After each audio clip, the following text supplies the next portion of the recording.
Hello and welcome to Wisdom and Productivity, the podcast of Dr. Efraín Martinez. I am a principal in search of wisdom, and I have found productivity to be a great tool for success. Today, I have the great and distinguished honor of having with me Dr. Luis Correa, who is a passionate educator, husband, and father, and he serves as the Superintendent of District 56 in Gurnee, Illinois. Dr. Luis Correa, who are you? Well, good morning, Dr. Martinez. Good Thank you so morning. much for having me today in your show. It is an honor for me to be here, so I appreciate that. I wanted to thank you for that. Thank you.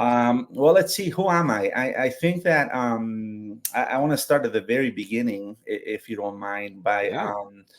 I was born and raised in Mexico, the state of Michoacan, to be specific. I grew up there with my mom. My mom was a single mom. Grew up there until the age of 12. She met, and married somebody who had some roots here in the States, actually in Waukegan. So Mm. my stepfather, had his dad had been in Waukegan since the 70s, and yeah, all of a sudden, they got married, and they're like, hey, we're gonna go to the States. So I was 12 years old at the time. Had just completed sixth grade down in Mexico, and came up and joined one of the few bilingual classrooms back then in Waukegan.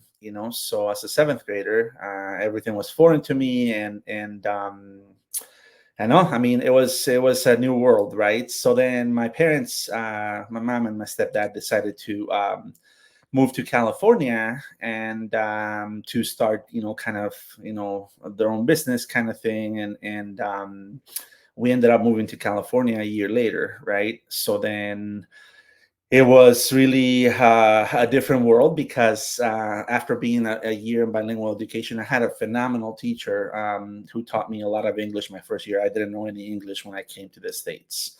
I knew four words maybe, but I'm not going to repeat them because they were all bad, right? So all the bad words we learned first. You- But, going to California, that was in 1990. There was no bilingual education in California. The mm, governor back then kind of got rid of all bilingual education. So it was kind of like the sink or swim model, right? So mhm. after a year, I had to rely a lot on my classmates, my teachers who really understood. Some of them who understood, what my needs were. Try to modify some things, but it was tough. It's not the same. So I finished eighth grade in California, then moved to high school, and needless to say, I struggled a little bit in high school. Behavior wise and communication wise was not the same. I read all the classics in quotes, but I had to reread them as an adult because uh, Didn't get everything. didn't get it. I didn't get it. So yeah, and then needless to say, finished high school and then went to a junior college and decided to major in history. I became a history major, and the whole time, I grew up in. My mom was one of 13 kids. So about more than half of my aunts and uncles were teachers, right? So I knew that teaching was in my blood. I knew from when I was young that I wanted to be a teacher, and that's what I did. And I majored in history. I went to a junior college first, and then I moved on to a 4 year, college and finished my history degree, and then also became a teacher, right? So I taught in California for 1 year, and then the new governor, the Terminator, Arnold, came about and said, "Hey, everybody has to go back to school for middle school if you're teaching middle school." Mm, And then he said, "You guys gotta get additional education." Back then, I didn't think about it too much because I was still young, and I didn't want to go back to school. I had just finished school, so I'm like, why would I want to go back to school, right? Not knowing that educators are really lifelong learners, right? So I'm not thinking at that time, but so no, I had family here in Illinois, and they said, "Hey, we're looking for bilingual teachers up here. The population is really growing a lot, and I said, yeah, you know what? I'm gonna go ahead and try it. My plan was like, come and check it out for 2 years, and really, my passion was with bilingual education. Being a bilingual, a former EL myself, I still consider myself an EL. Right. So then my passion was like really serving that population, right, that community. So I'm like, hey, that's great. I came to Illinois.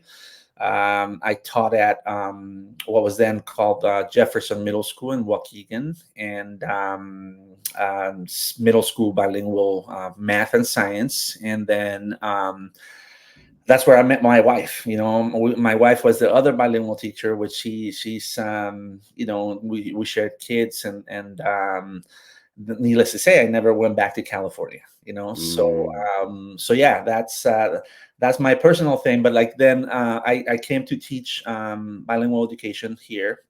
I taught for 2 years, and then I went to actually a North Shore district to teach Spanish to non-Spanish speakers. So it was like I kind of flipped my role, Mhm. and that was really fun because it gave me a different perspective. And I mean, teaching Spanish to non-Spanish, teaching basic Spanish was like really super fun. I had a great experience, and I know that back then there was a principal who was a really good mentor of mine, and he said, "Hey, you have some leadership ability, so why don't you just get your Type 75?"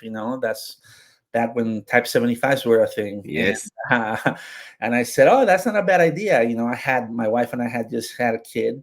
Diapers were expensive. And there still are. I think I don't know how the world is with that, but yeah. So I said, yeah, I'm gonna try it, and I did. And 2 years later, I became an assistant principal at Waukegan High School. So I kind of left Waukegan in teaching, and then I came back to it. That same mentor of mine, kind of gave me that first opportunity to join administration and become an administrator. And that's where I spent 5 years, in Waukegan High School. It was like a really, really big undertaking, knowing that it was my first administrative role. So, needless to say, I did not know what I was doing. Yeah. My first year, we had two campuses. We were trying to implement some smaller learning communities initiatives, and really it was a really big job. So, needless to say, a few bumps and bruises, with that experience as being a new administrator. And that was high school. It was something different. My heart was always in middle school. I always taught middle school, and I wanted to go back to the middle school level. So I found, I kind of made a lateral move because I just wanted to go back to a middle school. So I ended up after 5 years in Waukegan, and I ended up going to Wheeling District 21, here, and I became an assistant principal first, and then great environment, great, a very different community, very similar community. I ended up landing in a school where about 50% of the population was, Latino students, and then the other 50 was a mix of everything, which was Mm. also very diverse socioeconomic levels within the same school. So, needless to say, it was a really fascinating story. I became principal of that school, and then that was my favorite job, ever. I still miss it. We created, when you create a community and you create something, you don't know what you have until you're like about to leave, because then that's when the pouring like love, from the community, like, oh my gosh, we're gonna miss you, and then this and that. So, but no, we had a great thing going. I still miss my folks there, like the people, there. And but no, it was time for me. I knew I wanted to. At some point, a different mentor had said, "Hey, you know what? You should try to, like, are you thinking of becoming a superintendent one day? And it'd be great for you to do that." So I had already pursued my doctorate, and so I had a little bit of life situations happen, with family, but it kind of, I was a little delayed with finishing my dissertation, that huge paper that sometimes becomes a Yes. nightmare. But it was fine. Like I was able to hunker down and really change some habits, and after some dealing with some things with family, it was really good. So I got my endorsement and I was ready for it, and I knew that I wanted that central office experience before moving on, or trying to pursue the superintendency. So the opportunity in Gurnee, District 56, where I'm currently at, came about as a director of curriculum and multilingual services. So then that opened up. I was like, "Oh, Gurnee." I'm like, "Okay, I know a little bit about them because they were like really next to Waukegan." And I started looking into the district a little bit more and did my research. And I'm like, "Yeah, that's a community that I would like to serve." I've always wanted to serve, communities that reflect me, that really I can make an impact with who I am, my identity, and so yeah, Gurnee was a perfect fit. I applied, and yeah, I became the director of multilingual and curriculum multilingual services. And it happened to be that the superintendent said, "Hey, you didn't know this, but I'm retiring in a few years, and we'll see what happens." So it never occurred to, well, it kind of didn't, like, you just conceptualize it. But yeah, 3 years later, I applied. They had the process, and I was selected as a superintendent, first Latino superintendent in the district, and very supportive community. We're a very small district, but four schools, 2,000 students, and it's been a really enjoyable, experience so far. Like everything else, ups and downs, but it's really, we're serving a very neat community, with a great group of educators. And yeah, I'm really excited to be there. I'm about to be done with my first year as superintendent, and here we are. So yes, definitely. Beautiful. Thank you so much. What a beautiful story. As in the wisdom section of the show, we always peel that onion. So tell us about, what advice do you have, since we are getting so many newcomers with the crisis that is happening in the border. You know, you know how it feels to Mhm. be a newcomer into the country. What advice do you have for districts and boards of education and how to properly support newcomers? It's interesting because really, every district every district leader that I speak to, we always try to solve things with, oh, we need additional funding, right? We need additional resources. We need, these things to support, our newcomers, right? Which, yeah, I think money helps a lot, funding helps a lot, resources help a lot. But I think my focus has been, with a few, we haven't gotten a lot. We still get the same number of newcomers that we typically get on a yearly basis, right? It's average. But our focus really has been on making that connection with the families and kids. I think that what helped me the most get through school the most, what I remember the most about my school experience as a newcomer, right, was really the connections that teachers made with me as an individual, right? The connections that they took time to just make me feel like I belong, make me feel that, like, I really, that they see me, they hear me, and that they really are, that they really care about me, right? Now, I knew back then, or now I know that, back then my teachers didn't have all the answers, right? And just to give you an example, my one of my eighth grade science teachers, that's when I was in California, she didn't have access to translators, right? She didn't have access to materials in Spanish that that she can give me. Google was not a thing back then. Yes. So it's not like she could Google translate anything. So she tried to modify things, or she tried to give me some things in her own way. And I appreciated that because I knew that she was trying. I knew that she didn't hold me to the same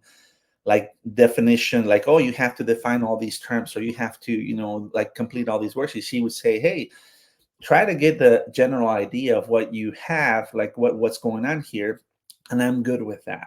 So I think they modified a lot. I mean, they still gave me a grade. I still got a bunch of C's and D's, in science class, but I didn't understand the whole thing. Like, when you talk about biology, chemistry, or like things of that nature, they're like, okay, well, those are terms. So I used to carry a Spanish English dictionary everywhere I went with me, because I'm like, well, if I don't understand that word, I'm going to look it up and see if I can make meaning of what's here. But it becomes really hard because as a student, I just wanted to get that sense of belonging, and that's my advice. It's really, yes, resources are important. Making sure that we connect families to local resources, that's important, right? Making sure that they don't know how to, like, my mom and my stepdad never set foot in school unless I got into trouble, right? They never really understood. My mom completed the registration process because she knew that, like, that what got me, out of the house, and like, she's like, hey, I have to do this every year. But outside of that, they were really not really involved.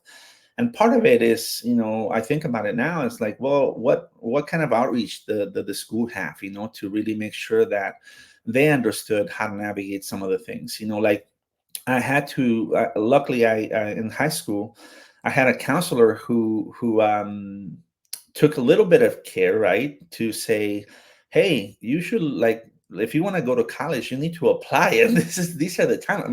My parents had no idea, no Mm. idea whatsoever. So now it's more like, well, how do we get that right? Now there's a lot of, I mean, high schools in our area do a phenomenal job in the outreach, the amount of information that they share with parents. They have counseling departments that are dedicated to that. So it's great that we're doing that. But with our newcomer families, they it's a different approach, and even not necessarily just in high school, but at the lower grades, they need to know that, yeah, hey, you're welcome in the school. This is a safe place. This we're here to help you, right? And I think that sense of belonging for families and students is really important. Beautiful. Thank you so much, Luis. Sure. You said something that really resonated with me about when you began as an AP, you had little idea. That was absolutely me. And I don't know anyone who went from classroom to AP to say, oh yeah, I knew exactly what I was doing. What advice do you have for people who are doing that shift from teacher to AP, so they don't go through those lessons of not knowing what the heck you're supposed to do? Oh my gosh, what advice! If I had to pick one thing, is make sure you take time to do some self care. Balance it out, because really, if I were to go back and do it all over again, I think that you come in thinking like, I gotta have all the answers, right? You come in thinking like, oh my gosh, people are gonna come to me with questions, and what am I gonna say? Because there's no way of knowing everything, right? Even as a principal, even as a district office administrator, even as a superintendent, we don't have all the answers, and I think you have to be okay with that as an individual. And instead of, really trying to make something up, or trying to be like, oh my gosh, I embarrassed of not knowing the answer, just be honest and say, hey, I really don't know how this works. Or also ask for the knowledge, right? When you walk into a building, there are people, a lot of people in the building, hopefully, that have that institutional knowledge, and tap into that knowledge with people, tap into what the culture has been, what it is, what are some of those things, so make those connections, build those relationships through that. And then I think being vulnerable is huge, because they have to see. I mean, I thought my idea of an administrator back then, I mean, mind you, this is 18 years ago, right? When I first started, it's really, my idea was like, okay, how do you like, I thought I had to be like a Superman, like, oh my gosh, I'm gonna do everything, and I need to be there, and I need to, and that's not the thing. Being vulnerable means like, hey, we're human beings too, right? We have our own needs. We have to make sure that people understand that we also make mistakes, right? So then it's important to acknowledge that too, and to really put it out there. One of the things that I learned the hard way is that once you make a mistake, and if you try to like deny it or hide it or like not really admit it, people will get like even worse with you, right? Like people would say, hey, you know what, we know you did something wrong, but like what are you doing to fix it, or at least apologize, something like that. But no, going back to the advice, I think is just being open, honest about where you are in your journey, knowing that you're starting as a new administrator, and people will give you grace. People will be like, hey, you're learning and we get it.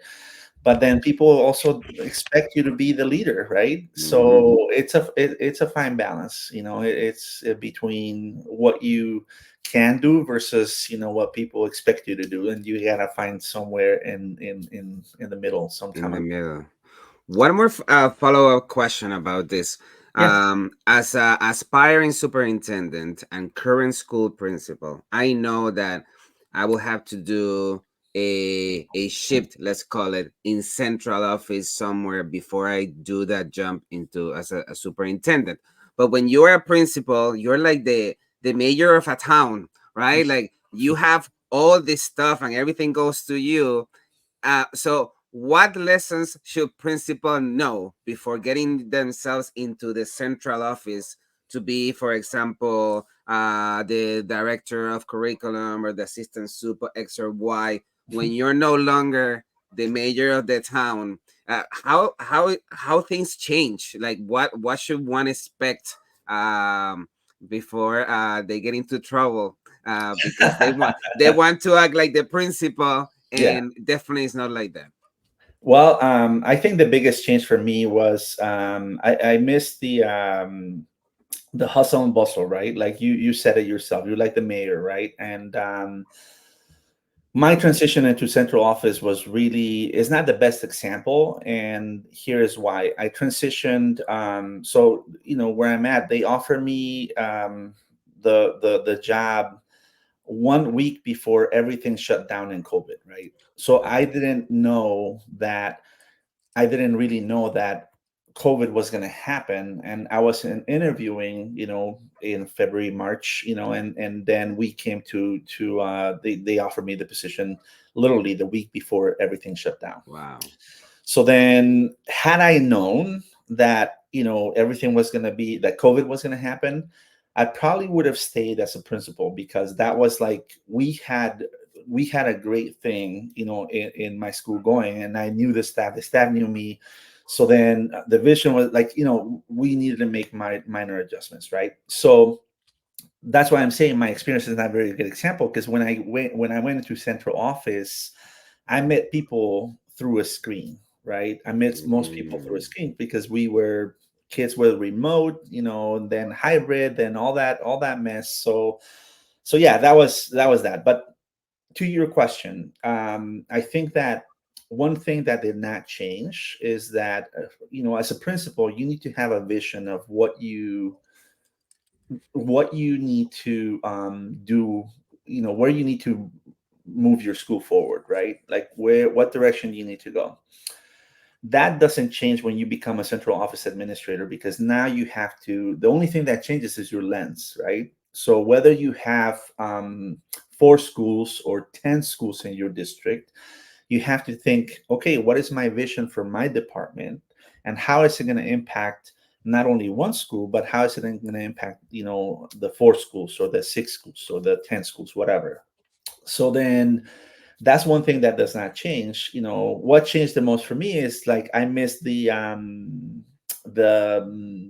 daily, like, okay, you know what, I don't have staff meetings anymore. I don't have, you still get some, parent emails once in a while, but not as many, so you're not dealing a lot like with the, okay, what are we doing for problem solving, or like, hey, there are a couple of kids that are, the ones that are giving you a good run for your money, and all those things that like are daily kind of hustle and bustle that happen in a school.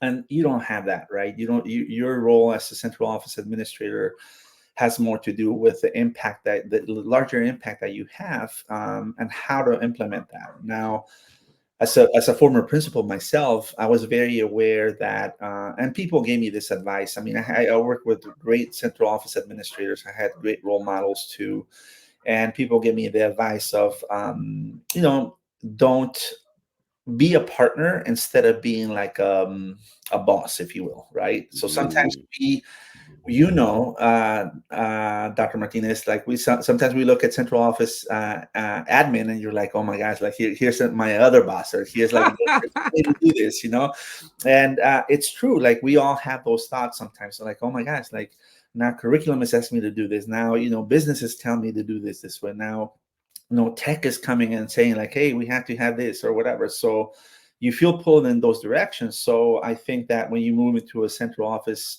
position, you have to remember how that felt, because when you introduce something or where you're like have an initiative, you really have to gain that, set that vision again with the principals, so they know, they understand why you're moving in that direction, and then really take the time to gain their, work the kinks out before it goes out of the bag, right? So they're really, it depends on what district you're in, but there might be principals that don't like it from the get-go, but then if it's something that needs to happen, you might come just to a consensus, right? You're not gonna, I always say, you know what, if you want to make people happy, go sell ice cream, because that's the only way. But sometimes in leadership we have to make tough calls, and when people don't like things, you have to create that consensus. You have to come to a consensus and say, hey, well, this is the direction. And but there are people that will be on board with you. They're like, hey, this is what we need, and I see why,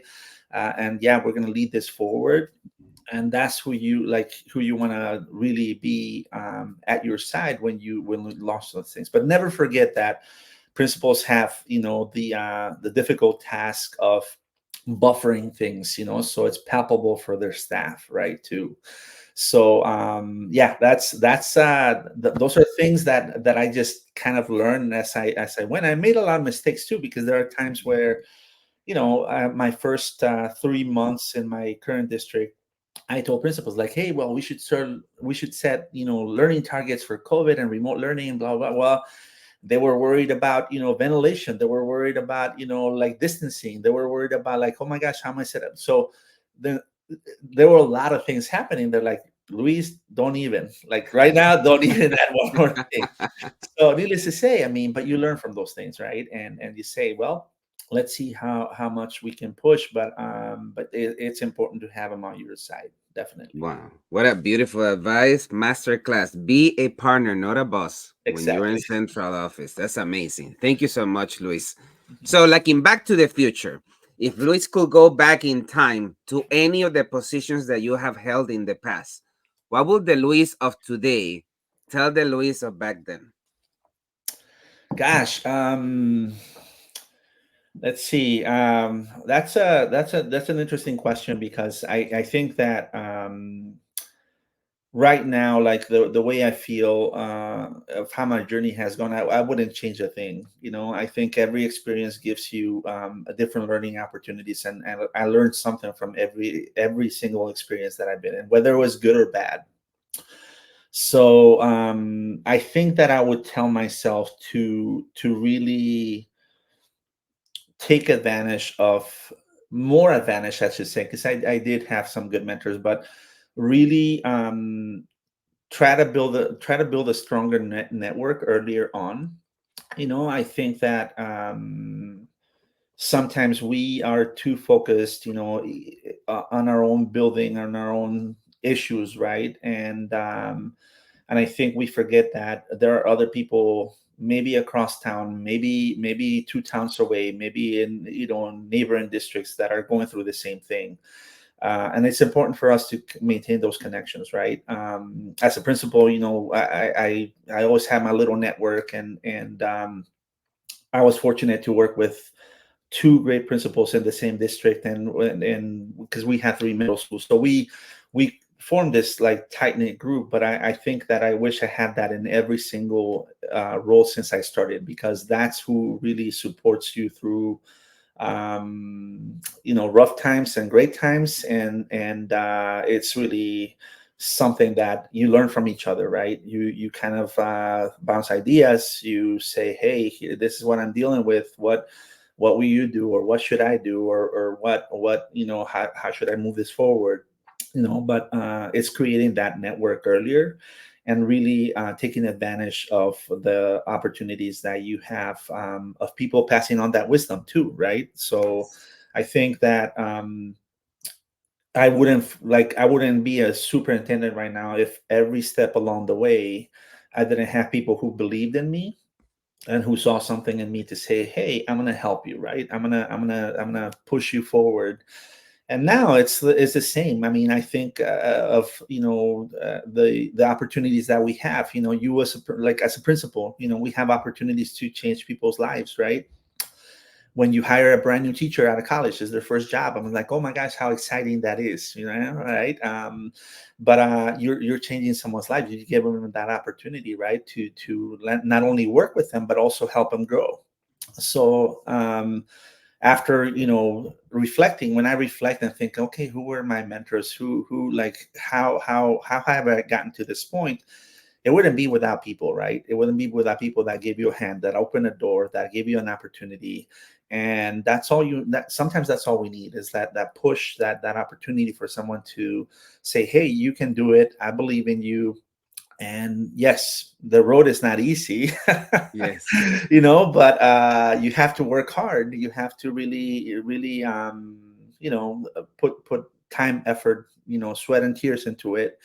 And but it's that opportunity that I'm a big Ted Lasso fan, Ah, but me too. I have a little sign. So a teacher, a teacher in my current district made me a sign because they know I've been a fan, that says believe. And I do believe that paying that forward to people that are aspiring, assistant principals, aspiring, principals, aspiring central office administrators, is that time to say, hey, I'm you can do this, and here's the opportunity, right? So it's a circle, right? It's a cycle of like, hey, somebody opened the door for me, I'm gonna open the door for somebody else. Beautiful. Let me ask you a follow-up question. Of And course. I'm gonna start with a preamble. In I was a assistant principal in two different buildings. So in one of the buildings, I remember always going to the principal and saying, "Oh, look, this is wrong, or we need to fix this, and we need to sell this, and da da da da da da." Da." And one day he says, "Stop, Ephraim. Listen, you will understand this when you become a principal. You cannot fix all the holes in the roof every single moment. You had to pick and choose your battles." And the first thing that came to mind was like, I'm gonna show you when I become a principal. I'm gonna be fixing all the holes all the time. And then I became a principal and I understood the lesson that there are some things that we just had to let be because there are bigger holes to fix.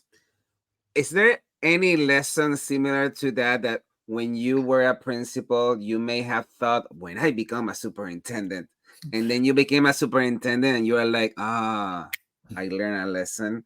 Anything that you can share with us?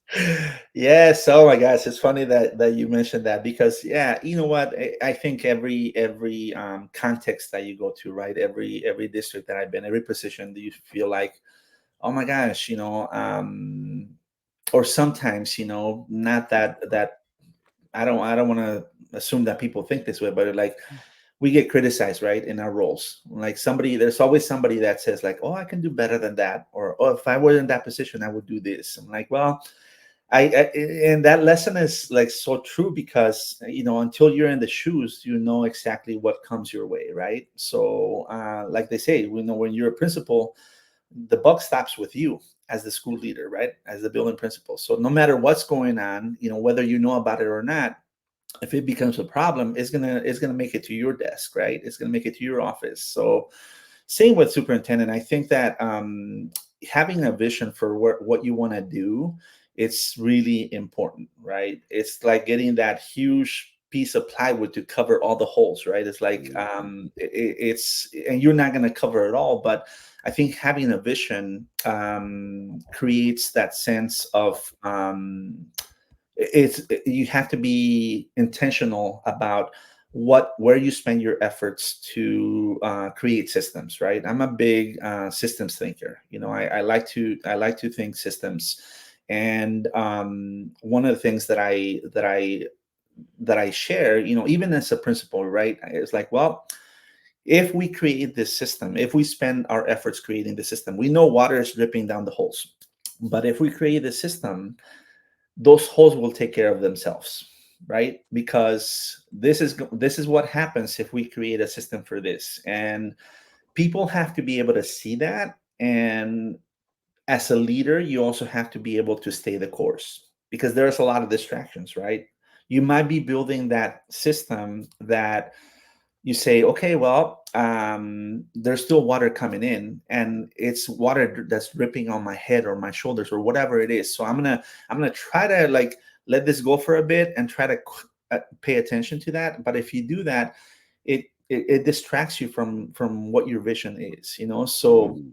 it's important to create that vision, make sure that people understand that, and then also stay the course. So fortunately, for us and for me, I've always been, part or in the creation of strategic planning, right?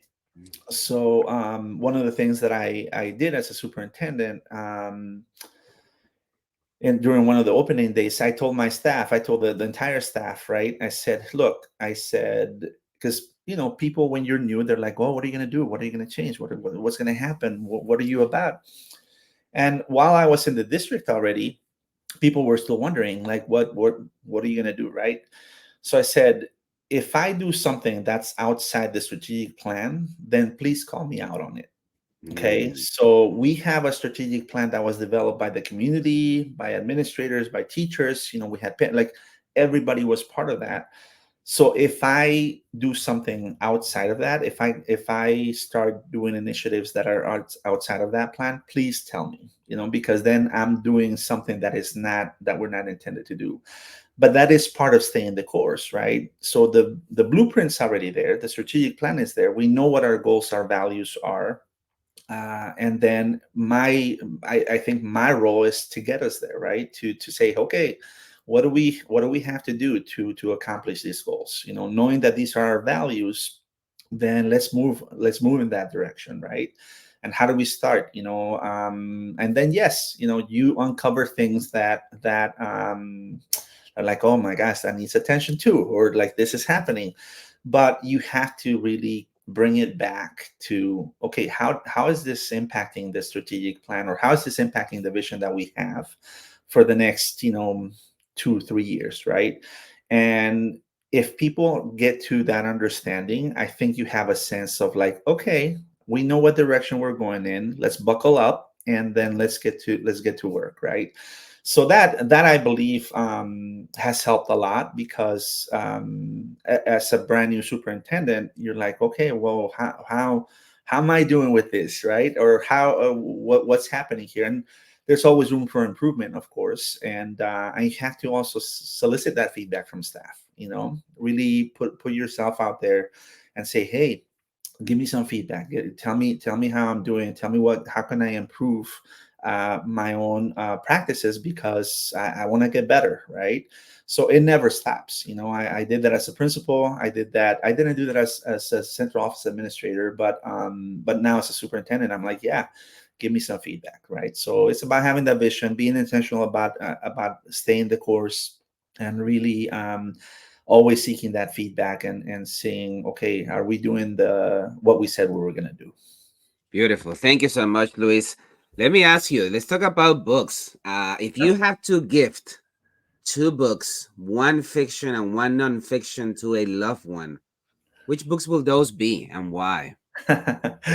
All right, so I don't know where this book falls under the category, but I recently read a book which it's really it really caught my attention because I'm a big believer in I have a routine, right? Like I've had this routine. Like I'm a morning person, so I'm up at 4:45, 5 o'clock in the morning. I have to do some sort of exercise or something, to just keep clear my mind. And that's how I kind of, some of the best solutions that I've had kind of come in that morning time. But yeah, and then I start with my day and then go on. But I believe in habits, right? Habits is what make you like a lot of like who you are. So recently I read the book Atomic Habits by James Clear. Okay, great book. I highly recommend it. But he talks about the tiny changes, because sometimes when we think about like, oh my gosh, how does he do this? How does she do that? Or whatever, and I always attribute it back to some of the greatest athletes that we see out there, right? Whether past or present, they have certain habits, certain routines that they're consistent with, right? That they're like, it makes them who they are. It makes them that great. Most recent one that I was fascinated by, Caitlin Clark. The amazing to watch that, because she broke all kinds of records. She made a lot of noise, and it's like, oh my gosh, so inspiring, right? But then if you read a little bit about her, she has certain habits that's like, hey, that go above and beyond, that who that make her who she is, who she's become, right? Like, okay, she practices this much, she does this. And it's encompassing not just what she does on the court, but what she does like outside of that, right? And I think the same comes true for us as leaders. We have to really um, be mindful of like, what are those habits that make us productive, efficient, that make us you know move things forward, right? In our, whether it's in our personal or professional life. And so yeah, that book, James Clear, is really like powerful, because it's tiny little changes that make a huge difference, right? Mhm, mhm. And a small change in attitude, a small change in perspective. He talks about changes in processes, changes in identity, even like knowing who you are as a person, and that's why I started with that. When you said, who are you? I'm like, well, I'm going to tell you who I am first as a person, like where I came from, in order for you to understand like why I do the things I do. But it's a really good book. So I don't know where that falls under, what category, if it's Nonfiction, under that nonfiction. nonfiction. But It's a fascinating read. Any leader should read it. Absolutely. yeah, it's great. So I really love that. And then the other book that I would gift, again, and I may be, I'm breaking a rule of the fiction nonfiction thing, but I love the book Teacher Man by Frank Oh, McCourt. And I yeah. would gift that to any family member, because even though it has to do with teaching, his story is just fascinating. And that was a book that was gifted to me by my very first mentor when I became a teacher here in Illinois. So I read it once in a while. I reread it, once in a while, just to remind me. But it's such a, I love it talks about struggles, talks about like, hey, this is my journey. And it always brings me back to like, where I started, where I came from, kind of. And yeah, it's a great book. So those are the two that I Beautiful. would gift. Thank you so much. Both great books. I need to reread Teacher Man. I only read it once. It's one of those books that you just had to read multiple times because there's so many lessons. Yeah. Let's take a quick pause to celebrate the Teach Better community. This podcast is a proud member of the Teach Better Podcast Network. Better today, better tomorrow, and the podcast to get you there. Explore more podcasts at www.teachbetterpodcastnetwork.com. Now let's get back to the episode. Luis, who is or who are your biggest influences? Oh, my biggest influences. So, like I said, I grew up with, a single mom, and she was one of 13, and I like to consider myself number 14 because my grandmother took care of me. My mom had to work two jobs, and our financial situation was not great. When we were in Mexico, so my grandma, so my mom's mom, was the one that took care of me, and the age difference between my youngest uncle from like my mom's youngest brother and me, it's 7 years. So he was like my older brother, right? I look at him as my older brother. So I think one of the biggest influences, and what I saw with my grandmother was how hardworking she was. I mean, when you have 13 kids, I don't know what else you do, but it's like, oh my gosh, she worked really hard, and she was a big influence. A lot of lessons, and it was really, I understood the opportunity to come to the United States back then, but she stayed in Mexico, and then she passed away a few years later, but she was a big influence in the sense of like, hey, you never give up, you work hard, and then you pursue, you go out and get what you want, right? Like you work for it, and yeah, I mean, it's like that mentality of like, don't give up, don't quit, and keep going, because that's what she did. So she was one of my biggest influence growing up. As adult, I think my mom became a big influence because that's again, she same as my grandma, like very very hard worker. My mom started her own business, out of nothing, and kind of like grew into that. But it's a good influence, a big influence. And then I think the other big influence has been, my wife. I mean, she grew up. Her and I couldn't have grown up like far different. She grew up in a very, she grew up here in Waukegan, Illinois. Very, very, good family unit. Very nice people.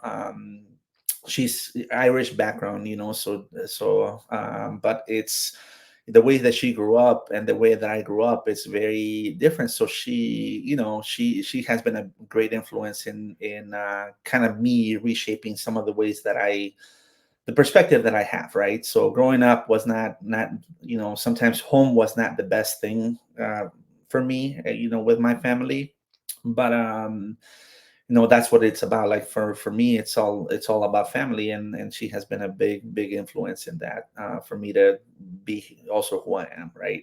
Supported me all the way in everything, and understands what kind of impact I want to have with the community. So but yeah, and then professionally, I think, like I said, I've had mentors along the way.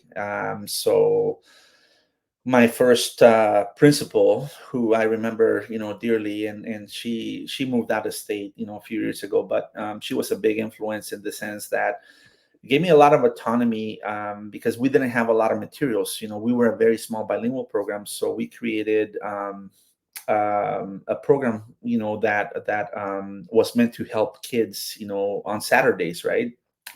And she was like, hey, if that's what you want to do and you feel they'll come, we'll support you. And we did have Saturday school. It wasn't detention or anything like that, but we were trying to prepare kids for things that were coming up, and she was a big supportive of that, and a big supporter of that. And then she was also very influential in looking at how, she was such a great leader. She was such a great leader, very, very good role model for me. And that was a big influence. And then, like I said, my other mentor, who was also a principal and opened the door for me to become an administrator, we still keep in touch. He retired, a few years ago, but a great mentor again, and gave me an opportunity, as an admin. So, and then along the way, I mean, I've had one of my former superintendents in Wheeling was also a very good mentor, and she was a really powerful in the sense that she taught me like great lessons that were very subtle, right? Like, so for example, the idea of common sense. She's I remember her telling me like, well, what differentiates people who make great leaders is like they have common sense. And it's hard because sometimes you think about that and it's like, well, how hard is it to have common sense? Well, it's hard because you have to think things through, right? And when you make decisions. But she's like, yeah, you would be surprised, and or dealing with difficult situations with, she called it, with finesse. It's like you gotta have finesse with difficult situations, and you gotta be able to handle things a certain way. And so she would tell me all these things, and great mentor. Again, former superintendent too in Wheeling. He's the current superintendent there now. Great person too, like push me to like, hey, you're ready to be a superintendent, from principal. And I'm like, well, I don't know. I kind of want some central office experience. Like, well, just so you know, you can do it. And you have people that, like I said, push you along the way, right? Like that, like really are rooting for you. And I think everybody along my journey has had some sort of like positive influence in me shaping my thinking now, right? And that's where I believe that it's really important to get or keep those pieces, even though they're separate, but they put them together. So to continue shaping like how I lead, who I am, and what impact I want to have. So yeah. Beautiful. As I listen to you, I think about Steve Jobs, who said that life only makes sense when you look back and connect the dots. So Yeah. that's exactly what you are saying. All these people have made who Luis Correa is. Right. And just to add one more thing, Dr. Martinez, it's really right now. I mean, we have this whole arena right now of like, oh, diversity, equity, and inclusion, right? And I think that one of the things that I always say, yeah, it is really important to have that, right? It is really important for us to focus on that. And then when I was I was down at a conference, with a group of Latino leaders from the country, right? And we were talking about like, hey, let's help each other out, let's do this, let's do that with the Latino community. And one of the things that I've been reflecting on is the influences that I've had through my career have not been Latino at all. Like none of them have, like these influences. And it's interesting, and I bring that up because I think it's important for us as like you and I are Latino, obviously, but I think to understand that like we have to help our non-Latino friends understand the impact that they can have on people like us, right? So if it wasn't for them like seeing beyond that, or like thinking like, oh my gosh, you can really serve this community because not only who you are, but you have these set of skills that would be really good. And it's really about people understanding that, and I feel that we as Latinos, yes, we need to support another, and kind of create more opportunities and all those things. But we also have to make it a point to help our, like I said, non-Latino friends understand how important their impact is on us as well. Very well put. Thank you, Luis. Let's talk about one more thing in the set of wisdom. How do you deal or address imposter syndrome? Hmm. Well, it's very real, right? That that imposter syndrome. I think that Especially considering that, like you said, like your influence might not have been Latino, yeah, and yeah, there's only so many of us, and Carmen Ayala said in a conference that as a Latina leader, her mission is to um, coach Latino leaders who often go to that interview chair, and the people on the other side of the table who they make the decision do not look like you, and they see you moving your hands and speaking in a way, and that might come across like how do you address those things? What advice do you have? So imposter syndrome, and I can get to the interview part too, but because Please. Carmen is right. So imposter syndrome is very real, right? Like I've had that. I think we all go through that as teachers, as APs, as principals. Like any role, you have that. You have a little bit of that, you know. And I think that as time goes on, experience. This is my favorite, and I don't know if I'm going to say it right, but my favorite John Dewey quote is like, learning is how does it go? Experience comes from reflecting on learning, or like learning comes from reflecting on experience, right? I think that's what it is. So and it's so true, because we gain experience, we learn from our own experiences, but we have to reflect on what we did, right? So if you I think that if you feel that imposter syndrome, you have to really think about, like, okay, what is causing me to feel that way? Is it my confidence? Is it, the decisions that I'm making? Is it because I don't know enough about this topic, or I don't know, I don't feel so comfortable in making this decision, or I don't know what direction to go with this issue, right? We get some of that because of those things, but it's nothing, there's nothing out there that we cannot learn, like not learn, you know what I mean? So I think that the advice that I would give people about that is really hunker down on whatever you like. Your We all have strengths, right? We all have strengths, but then there are areas of growth that we also have. So then, like, really pay attention to those areas of growth. Pay attention to what are your, what you feel are your, those weakness areas that you feel like, okay, when I talk about this, or when I when this comes up, I don't feel as confident.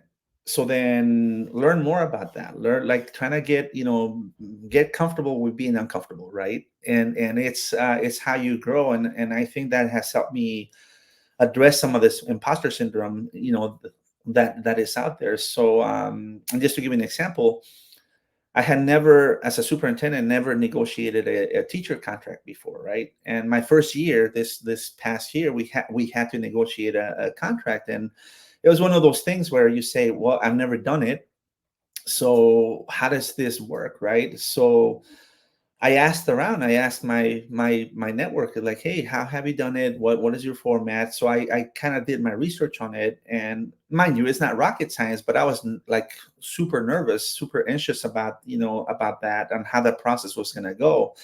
And as it went on, it not only we were able to negotiate things, but I feel that it made the relationship stronger because of the process that we did. And now I feel great about it, but reflecting on it, it's like, well, I mean, it wasn't pretty, right? But you have to go through those things. You have to feel uncomfortable in order for you to learn. Now, it is one of those things that you say, how do I pass that on, right? How do I pass that on to somebody to understand, like, hey, it's not gonna be easy, but you can do it.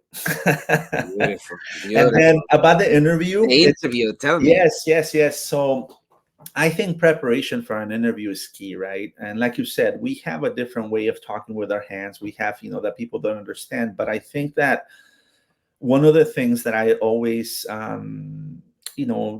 give people advice on, or even feedback on, like when somebody doesn't get a position, is really knowing having the confidence in who you are as a person, having the confidence of who you are as a leader, and knowing also what you bring to the table, right?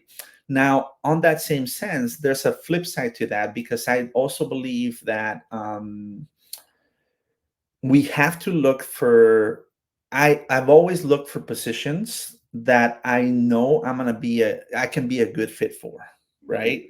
So there are certain districts, that I'm not going to name, but there are certain districts that I would not be a good fit for it because of the demographics, right? And I would not apply for the superintendency, not because I don't believe I can do it, but because I'm like, well, there's a mismatch in the type of leader that they're looking for versus who I am. And we have to recognize that, as applicants, as Latinos too, because we're like, well, if my mission, if what drives me is serving Latino community, or X community, right? You call it, you can choose your own context. Then we have to look for that, like for that context, right? And you have to say, okay, well, this kind of community fits the criteria that I'm looking for as a leader. I could be a good fit for that. They might be looking for something like that. It might be a good match for me. And I believe that that's where I would have a better chance, right?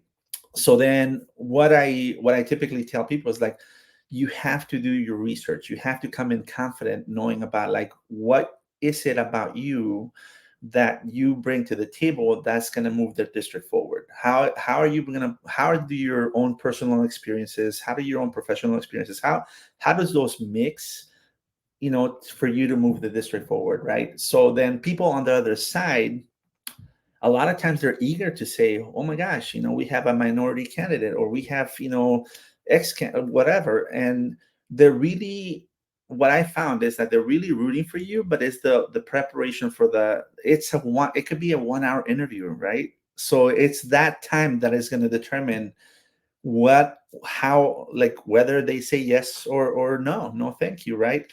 So it's really important to prepare for that alone. And Carmen is onto something with that, because the preparation is not just like, well, I got to think of questions, or I got to think of what they could ask me. No, it takes, okay, where have they been the last 5 years? What are they about? Do they have a strategic plan? What are their goals looking like? What are their finances looking like, right, at the district level?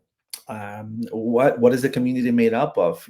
How has the community changed? So you have to be able to insert those things as you are interviewing, so they can see that what you're walking into, right? So they can see that that you've studied them, and you are almost like part of their district, not being like just interviewing. So it's an art. I mean, it is really an art. And I think that sometimes we haven't had those opportunities to think that way a lot, because again, when do we have those opportunities to interview for such roles, right? Mhm. So yeah, it's that's what I wanted to say about the interviews. But Masterclass. Thank you, Luis. Amazing. I appreciate you. Let's talk about productivity. As you know, productivity is important, but it means different things for different people. How does Luis Correa get organized to ensure that you can have a fructiferous life? well, productivity can, yeah, like you said, it can have a lot of different meanings, right? I think at the end of the day, you I prioritize what my week, what the week looks like, right? And then I break it down by day, and like I said earlier, I have a routine, my daily routine. I also have a routine at night. It wouldn't surprise you, where like, okay, I need to like decompress and get ready. But then as far as what happens in between the morning and night, there's a variety of things that I do that keep me focused on what needs the most attention at that time, right?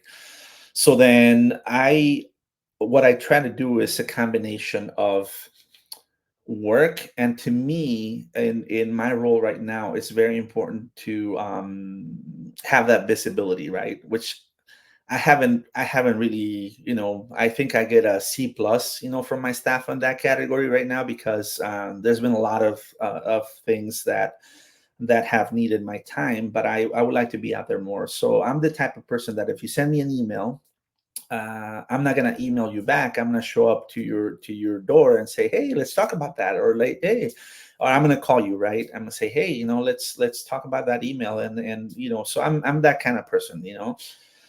I can't do that all the time, obviously, but I like that face to face because it allows me to also make that connection with that person, right? Get to know a little bit more and do all that. So, but as far as productivity, I like to set different times of the day where I'm going to respond to email, set different times of the day where I'm going to make phone calls, and set different times of the day where I need to prepare for what's coming, not next week or not the week after, but like what's coming months from now. So Mm, I kind of set up big projects, to plan. Like for example, right now, or like 2 weeks ago, we started already planning for our opening days, right, in our district.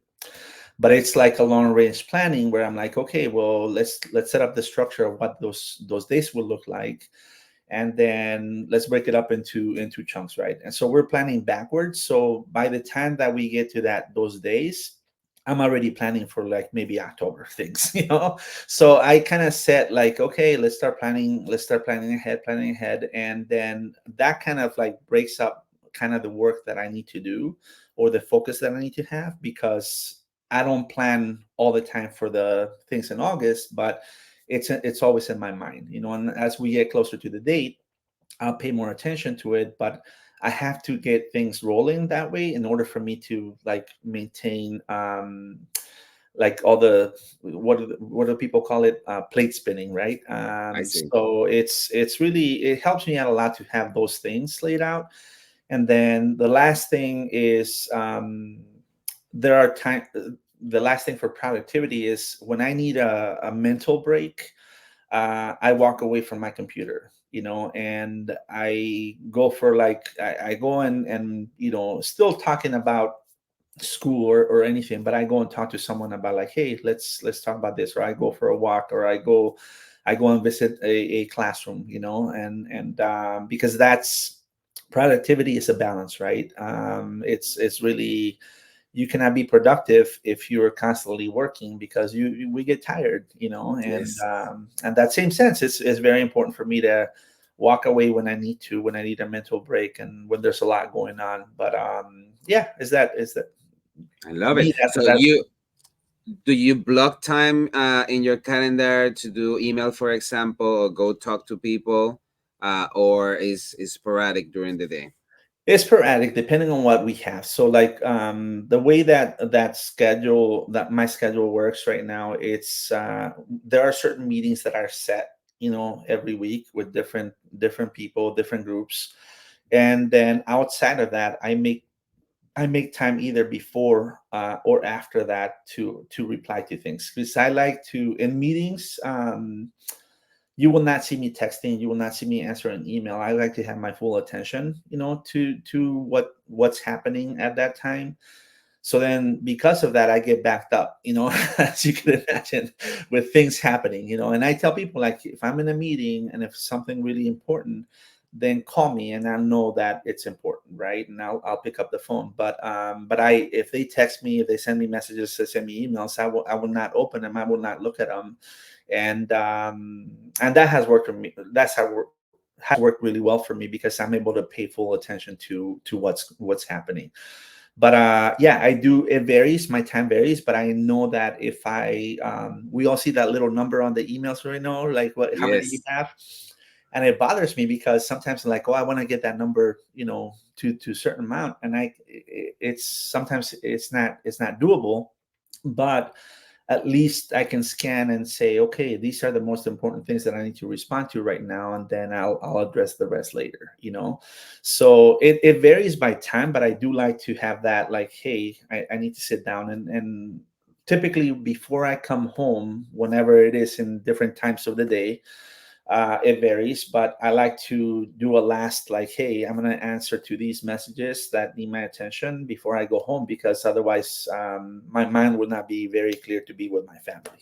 I see. So I need to have that peace of mind of like, hey, I left my work in a good place. And then sometimes I sneak some things at night, and a lot of times actually, but it's not as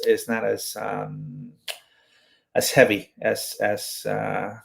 it would be otherwise. I see. So And do yeah. you have a to-do list?